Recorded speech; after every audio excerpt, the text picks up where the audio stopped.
the Planning Commission meeting of 3 January 2024 to order. Ms. Isantis, please call the roll.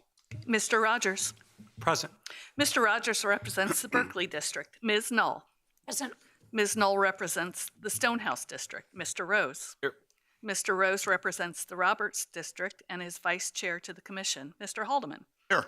Mr. Haldeman is an at-large member. Mr. O'Connor. Present. Mr. O'Connor is an at-large member. Mr. Krapf. Here. Mr. Krapf represents the Powhatan District, and Mr. Polster. Here.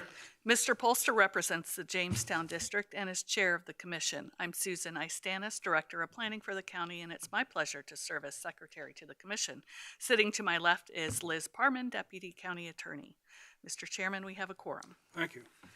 I will open the public comment. Do we have any speaker cards? Is there anybody that wishes to speak? Hearing none and seeing none, I will close the public comment, and we'll move on to Mr. Rogers' reports for the commission from the DRC. Thank you, sir. The Development Review Committee December meeting was called to order at 4 p.m. and participating in that meeting along with myself were fellow commissioners Barbara Null, Frank Polster, and Rob Rose, and representing the staff, Susan Istanis, Josh Crump, Thomas Weissong, and Susan Yates. Prior minutes were approved. We had no old business, but one piece of new business. That was C23-0038 8425 Croaker Road, a shared driveway exception request. The staff had previously reviewed this application in relation to the county's subdivision ordinance and found that this minor subdivision failed to meet all the required criteria. We were further told the Virginia Department of Transportation had recommended against the proposed shared driveway, which will create an additional entrance onto Croaker Road if it is approved. We now know that VDOT has resolved their concerns and retracted their opposition to the driveway as proposed to be changed. There was spirited discussion as we dug in on this one, noting that minor subdivisions such as this are not subject to stormwater criteria. We had real concerns regarding the creation of additional impervious cover and the loss of an existing natural tree and landscape buffer, which now directly abuts Croaker Road. There was further concern for the existing proposed driveway as it would have a pronounced sharp right turn coming from one direction and an even more foreboding U-turn if approached from the other direction, which could be difficult for long fire or emergency vehicles to navigate. There was discussion on setbacks. We noted the forestal area that fronts the property in the current rural look. All of us saw lasting benefit to saving the trees and the natural pervious cover. We respect the staff's work and their opinion on this particular request, but we examine each situation on a case-by-case basis, and with the considered combination of circumstances I just enumerated, we believe we are minimizing the risk of setting an unintended precedent. A motion was made recommending approval of the exception request with a condition to the Planning Commission, and that motion passed by a vote of 4-0. We then had further discussion on a need to fill 2 imminent DRC vacancies, and we had general discussion on non-vehicular mobility in the county and the VDOT-controlled speed limits on rural roads which are seeing increased bicycle traffic. It is felt there may be a future petition to VDOT to lower some speed limits, as that has been done previously on Route 30 at Stonehouse.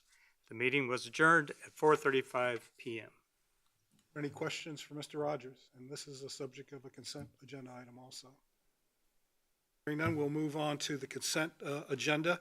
We have 5 items. Does any commissioner wish to pull any? Mr. Chairman, I would like to pull number 2, the DRC action item C23-0038. Are there any other items to be pulled?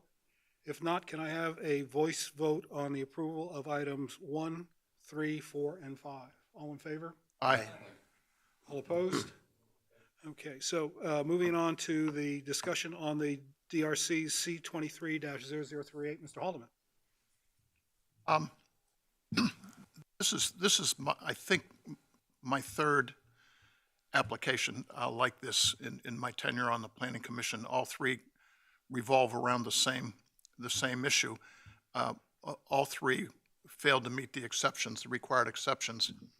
The only solution proposed was a contorted drive from one or more of the parcels so that they could all converge into one access or egress.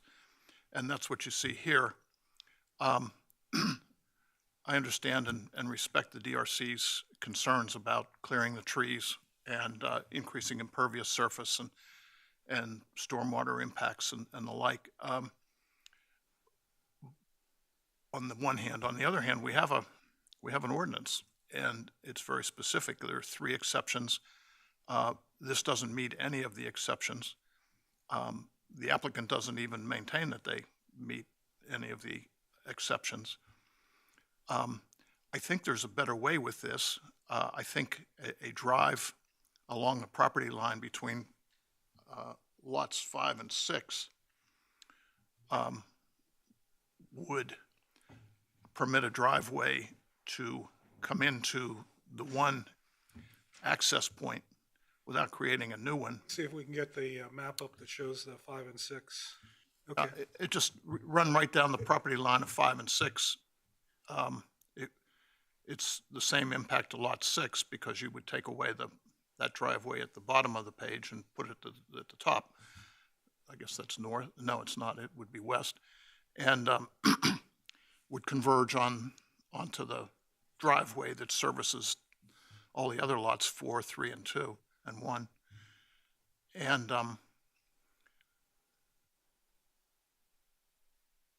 but even if they don't do that, I'm inclined to vote against this because we have an ordinance. It's very clear on the exceptions, and these don't meet any of them. So. And if we keep making these exceptions to the exceptions, pretty soon we won't have an ordinance. Any other comments? I would simply say, much the same as Mr. Haldeman, I think we've had these come before, and, we have so many discussions about preserving the rural lands and creating opportunities to lessen development in the rural lands, and this is an opportunity where, it makes perfect sense to what the proposed design is, but at the same time, to Mr. Haldeman's point, we have an ordinance, and we can grant exceptions based on hardships or otherwise, and I don't think anybody has presented that. And if there's an opportunity to rethink it, I'd be happy to entertain that. I know Mr. Goggins is here, and he can, if anybody's interested, he's the one who designed this and presented this, and he could probably answer questions better about the whys behind this. But I think that, to Mr. Haldeman's point, there's ways that this whole parcel could get reconfigured that might work better. I know there's limitations with RPAs and the like, but again, it's nice, but the more we grant exceptions, I'm not worried about the precedent setting, but I am more concerned about, this would only support 6 lots as opposed to 7. Are we protecting the rural lands like would design, our ordinance is designed to do? So, sorry, I don't mean to ramble, but I've been wrestling with this for, since we got the package, so. Just sort of a question. Originally, when this site plan was originally submitted, there was a shared driveway for lot 7, correct? And so there was originally a shared driveway proposed, and I'm trying to understand why of all 9 lots, this one particular lot is the only one that's asking for the exception to the shared driveway. Well, Speak to the why that only the 7, it was from the applicant, Mr. Johnson, for a new ownership for Lot 7, but it was actually even before they were going to buy the land. Originally, or historically, I'll back up a second, Lot 7 was going to be combined with Lot 8 and 9, and I think due to RPA, from what I could find from historical information, RPA was sort of preventing that. So then at the end, it looped over to a flag lot to join, 1 through 5, or 1 through 6 rather. And so that's why it has to connect, because of the ordinance states in section 1973 that if it's greater than 3 lots, that they have to have a shared driveway. So it had to connect somewhere. And if it wasn't going to connect to 8 and 9, then it was going to connect to the others. That's helpful. In terms of Mr. Haldeman's comment, what he's suggesting, in fact, I think we have a problem with the RPA and the slopes. And so I think if we took a look at the elevation, please, we're going to see that. So, Mr. Haldeman, unfortunately, and I don't, maybe this, if you look right there in between lots 5 and 6, this lot has both RPA wetlands on it as well as non-RPA wetlands.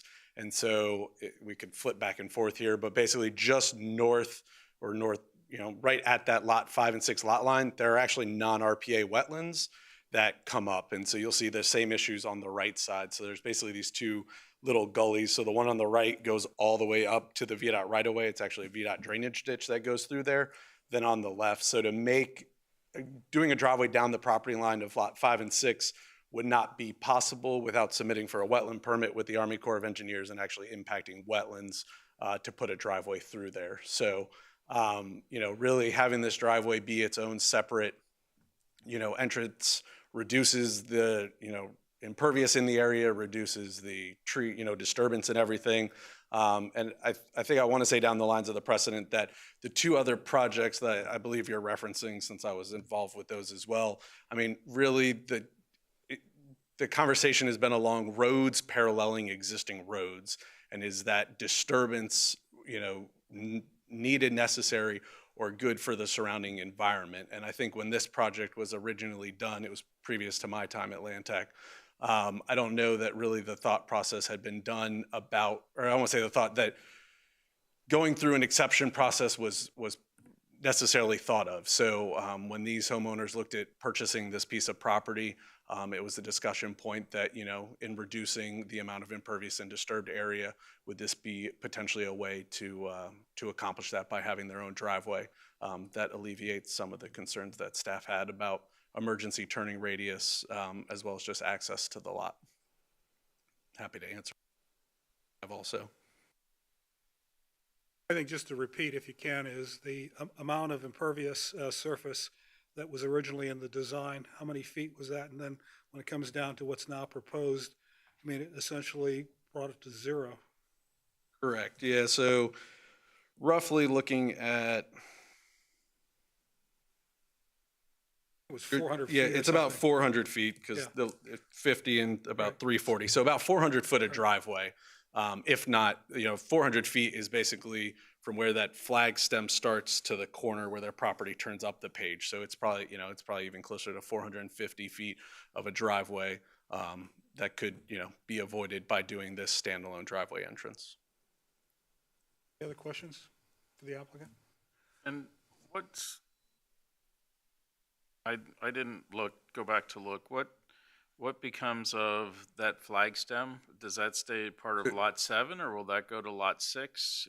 So it stays part of lot 7 since they own the property. It was a concern of VDOT.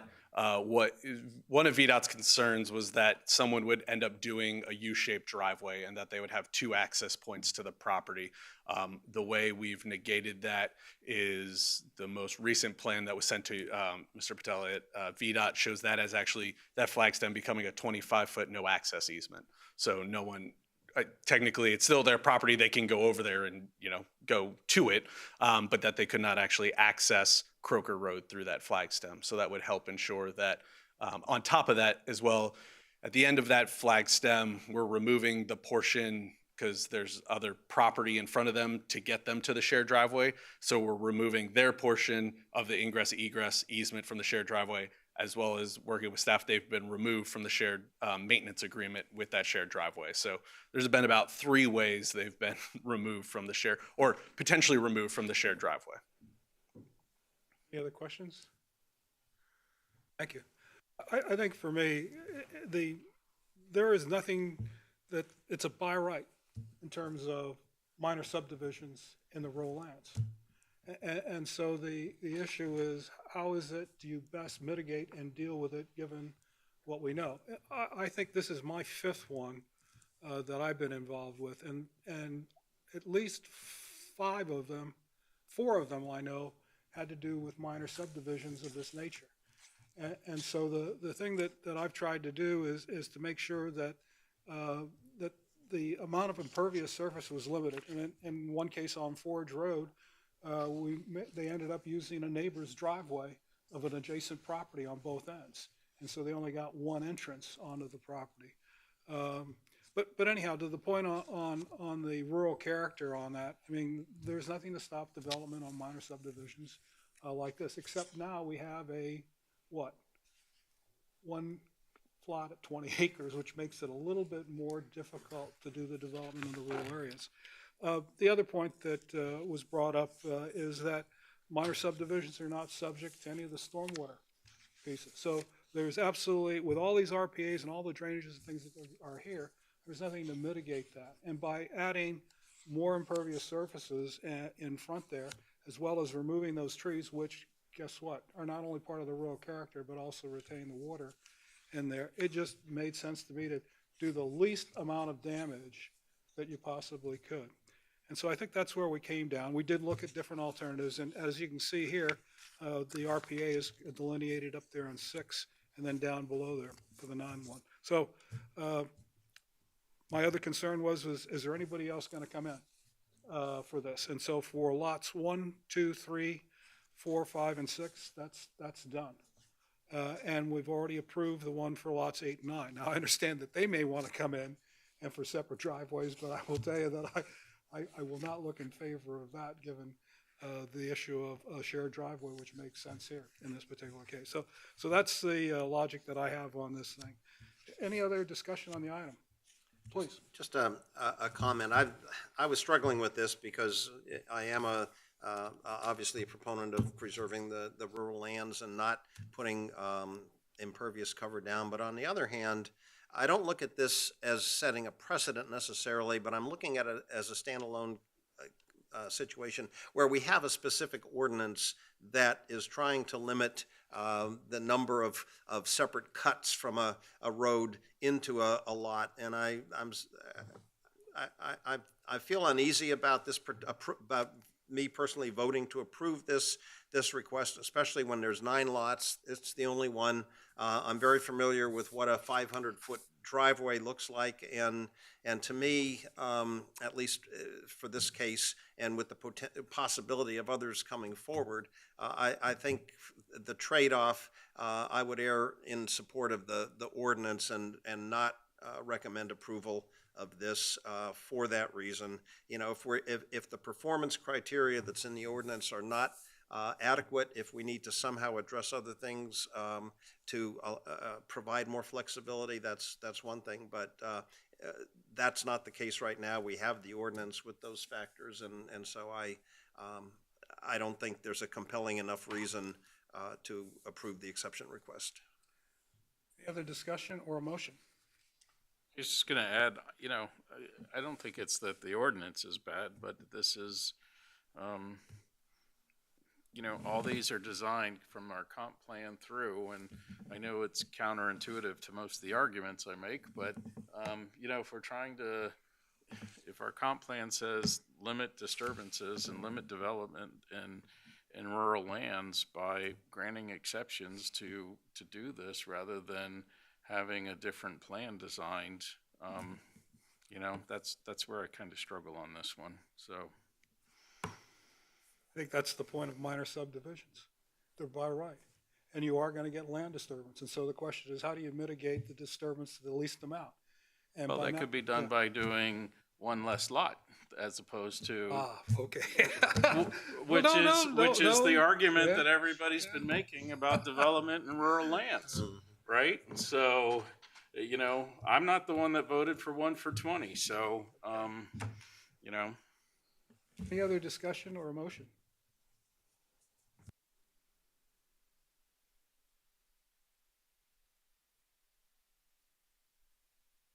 I'll move to deny the exception request. A motion on the floor, Ms. Isenas? Mr. Krapf, Aye. Mr. O'Connor, Aye. Mr. Haldeman, Aye. Mr. Rose. No. Ms. Null. Aye. Mr. Rogers. No. Mr. Polster. Nay. That is 4-3, so the motion carries.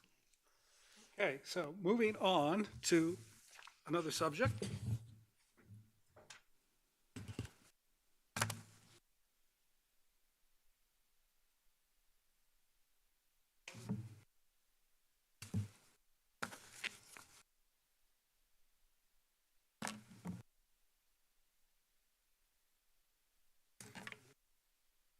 This is a resolution of appreciation for Ms. Barbara Null. Whereas Ms. Barbara Null has served the citizens of James City County as a member of its Planning Commission from February 2020 to January 2024, and Ms. Null actively participated in the development, the update of the comprehensive plan, Engage 2045, and during Mrs. Null's service, the Planning Commission reviewed substantive updates to the zoning ordinances and the subdivision ordinances and considered numerous legislative development cases. And Ms. Null served on the Development Review Committee, and Ms. Null served as the chairman of the 2022 Development Review Committee. And Ms. Null was the graduate of the Virginia Certified Planning Commission program. Now therefore be it resolved, the Planning Commission of James City County, Virginia, does hereby extend its sincere appreciation to Ms. Barbara Null. For further resolved that the Planning Commission wishes to express its gratitude to Mrs. Barbara Null for the time dedicated services to the citizens of James City. Thank you very much. Would you like to say something? No, I would just like to say that I've really enjoyed my last 4 years. I've learned a lot. You all have so much to give and to put out there, and our opinions don't always agree, and that's fine, because that's how we work, and that's how our democracy is set up. And I just wish you all well, and I'll see you at the Board of Supervisors meetings. Come on in, and I've got your back, okay? Thank you. Thank you, Barbara. Thank you. Dr. Rose, if you could please step up here.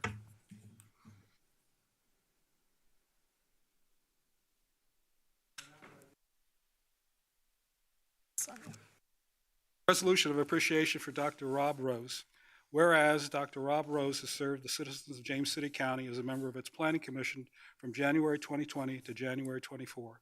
And Dr. Rose served as the Policy Committee and Development Review Committee, and Dr. Rose actively participated in the development and update of the comprehensive plan, Engage 2045, and during Dr. Rose's service to the Planning Commission, reviewed substantive updates to the zoning ordinances and subdivision ordinances and considered numerous legislative development cases. And Dr. Rose was a graduate of the Virginia Certified Public Program. Now, therefore, be it resolved that the Planning Commission of James City County, Virginia, does hereby extend its sincere appreciation to Dr. Rob Rose. Be it further resolved that the Planning Commission wishes to express the gratitude of Dr. Rose for his first-time dedicated services to the citizens of James City County. Co-chair of Thank you all. It's been an experience. It's been an interesting 4 years. I've learned a lot. I hope I've contributed. You gave me a reason. It's a good experience.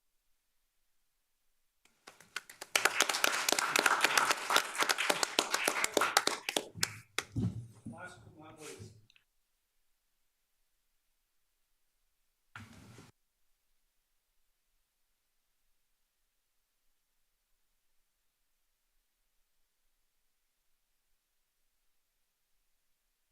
This is a resolution of appreciation for Richard Krapf. Mr. Krapf has served the citizens of James City County as a member of its Planning Commission from January 2007 to January 2024. Krapf served the citizens of James City County as a member of 2 ad hoc committees, serving first on the Rural Lands Study Committee in 2005 and later on the Rural Economic Development Committee in 2016.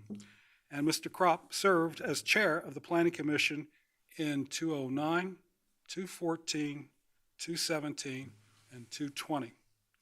And Mr. Krapf actively participated in the development of 3 award-winning updates to the comprehensive plan: James City County 209 Comprehensive Plan, Historic Past, Sustainable Future, James City County 215 Comprehensive Plan Towards 2035, Leading the Way, James City County 2045 Comprehensive Plan, Our County, Our Shared Future. And Mr. Krapf, in support of the development of those plans, Mr. Krapf served as a member of the 208 Comprehensive Plan Steering Committee, as chair of the 215 Planning Commission Working Group, and chair of the 2020 Planning Commission Working Group. And Mr. Krapf served on the Planning Commission Development Review Committee and on the Policy Committee. And Mr. Krapf served as chair of the Policy Committee in 2016 and chair of the Development Review Committee in 2018. And during Mr. Krapf's service, the Planning Commission reviewed substantive updates to the zoning ordinance and the subdivision ordinances, considered numerous legislative development cases, and Mr. Krapf was a graduate of the Virginia Certified Planning Commission's program. Now, therefore, be it resolved that the Planning Commission of James City County, Virginia, does hereby extend its sincere appreciation to Mr. Rich Krapf. Be it further resolved that the Planning Commission wishes to express its gratitude to Mr. Rich Krapf for his time of dedicated service to the citizens of the James City County. Thank you.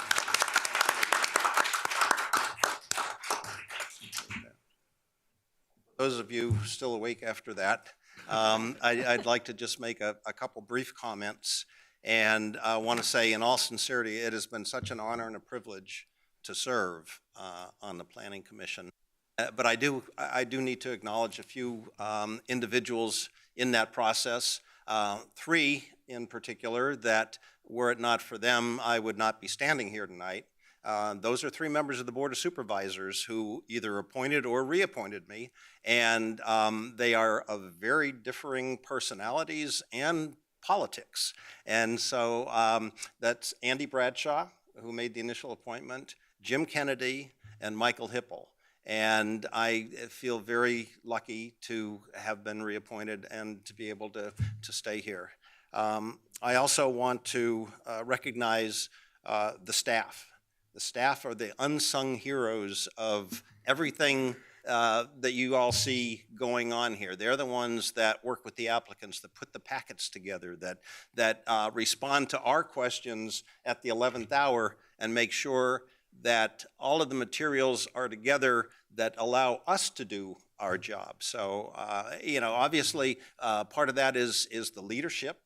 People like Paul Holt, Tammy Rosario, Christy Parrish in zoning, our new leadership team member, Susan Istanis. That all makes a huge difference, setting the tone for the staff, but also the quality of the individuals who are hired to work here in James City County. Obviously, the county has something that attracts such quality individuals, and so it's been a real pleasure to work with the staff. My colleagues on the Planning Commission, we all come from varied and diverse backgrounds with different viewpoints, but one of the things that's always impressed me with this group is the respect that you show for each other.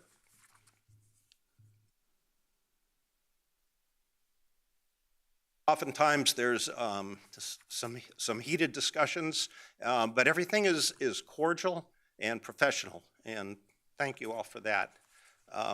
Another person who I want to acknowledge is my wife, Peggy.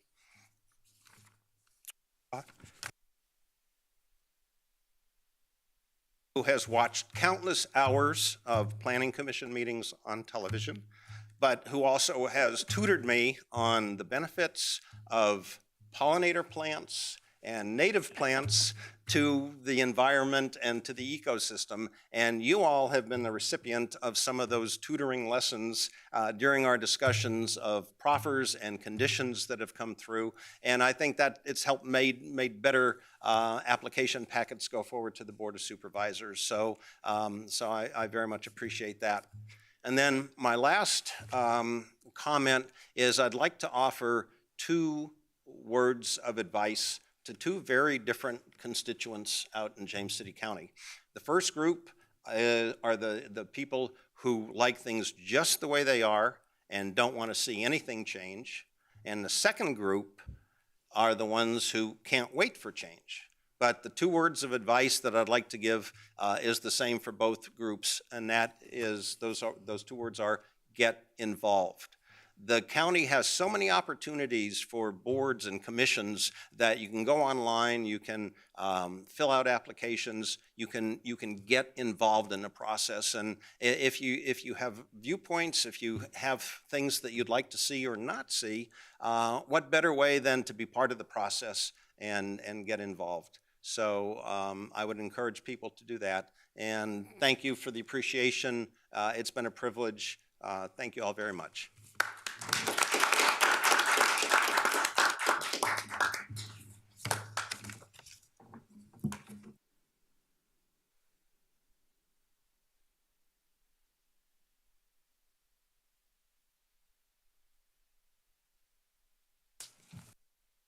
Okay, moving right along, we do not have any public hearing tonight, and we have planning commission considerations.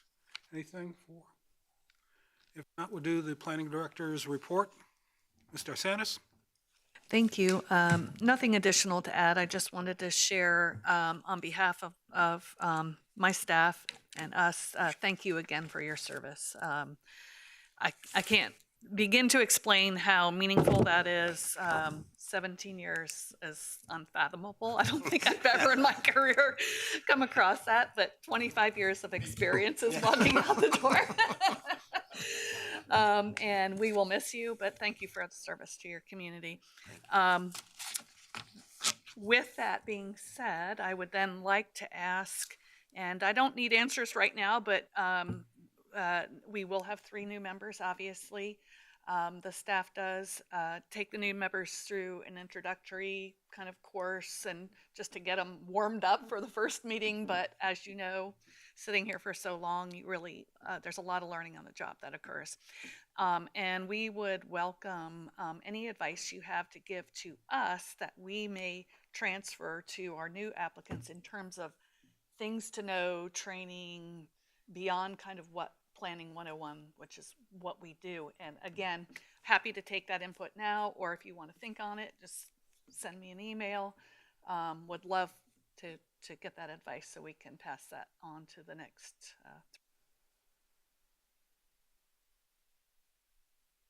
Questions? Okay. We're now planning commission discussion requests. Any discussion request items? Okay, can I get a motion for adjournment? I'm sorry to delay this, but we are losing 3 of 7, and almost half of our membership here on this board and on this commission. And I just think back over this last 4 years, including the 3 people, but 17 years, all that I've learned and how often it's happened that I've sat here under some kind of consideration and said to myself, you know, I hadn't thought of that when somebody made a comment. And I've fed off of everybody here. This is going to be a big hole to fill. So I'd also like to thank the 3 of you very much. Other comments? I would concur. I appreciate what everybody has brought to the table. Ms. Null, good luck with the Board of Supervisors, who, you know, you'll continue to serve. So if you make 17, good luck. So, but I appreciate what Dr. Rose has brought to the table, and you know, I've had lots of conversations with Rich, and you know, and the appreciation for the rural lands and looking at some of this through a different filter. So thank you all for your service, and look forward to, you know, continuing to work with you all in some capacity at some point. I also wanted to offer my thanks for the very collegial arrangement we have had. I think Rich's comment about and the difference very much the way this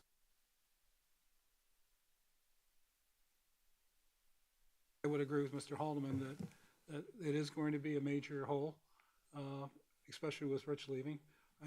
I'm trusting that Steve will pipe up and defend the comprehensive plan and make sure that we're staying Native straight plants. now. I got the native plant banner. And as a new graduate out of the course on that thing, I'm looking forward to hearing those comments. But I will say that Rich has really been a real mentor to me in terms of grounding me as we have these discussions in terms of the basics of what we're about, which are the comprehensive plans. And having done 3 of them and done some studies, he absolutely knows what he's talking about and how it came about. And I will dearly miss that advice, Rich. Any other comments or questions before I ask for an adjournment? Is there a motion for adjournment? So move. Okay, we are adjourned to 7 February 2024 at 6 p.m. Thank you all very much.